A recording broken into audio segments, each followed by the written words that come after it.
এই আম গাছটা দেখছেন, আরও আম গাছ আছে পাশাপাশি, তবে এই আম গাছে আগে মুকুল চলে এসেছে। কিন্তু জানেন, এটা খুশির খবর না।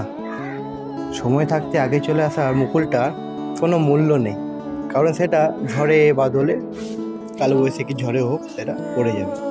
কিন্তু যে আম গাছে এখনো মুকুল আসেনি, সে আম গাছের মুকুলে অনেক আম ধরবে এবং আম পড়েও যাবে, মানুষজনে খেতেও পাবে, কিন্তু এই আম গাছ খেতে পাবে না।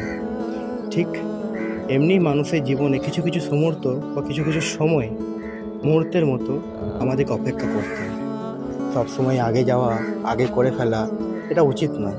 কিছু কিছু সময় থাকে যেটা সময়ে হয়ে যায়। হাতির পেটেও যখন তার গর্ভে বাচ্চা থাকে, তো 1.5 থেকে 2 বছর তার বাচ্চা হতে লাগে। আর যদি কুকুরের কথা বলি, কুকুরে তো 7টা 5টা বাচ্চা দিয়েও দেয়। বাঁচে কজন? 2জন, 1জন, অনেক সময় তো বাঁচেও না অনেক।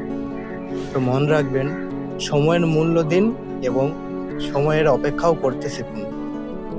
হড়বড়ানোতে কিছু হয় না, হড়বড়াবেন না এবং সময়ের ধার্য রাখুন এবং সময়ের মূল্য দেবেন।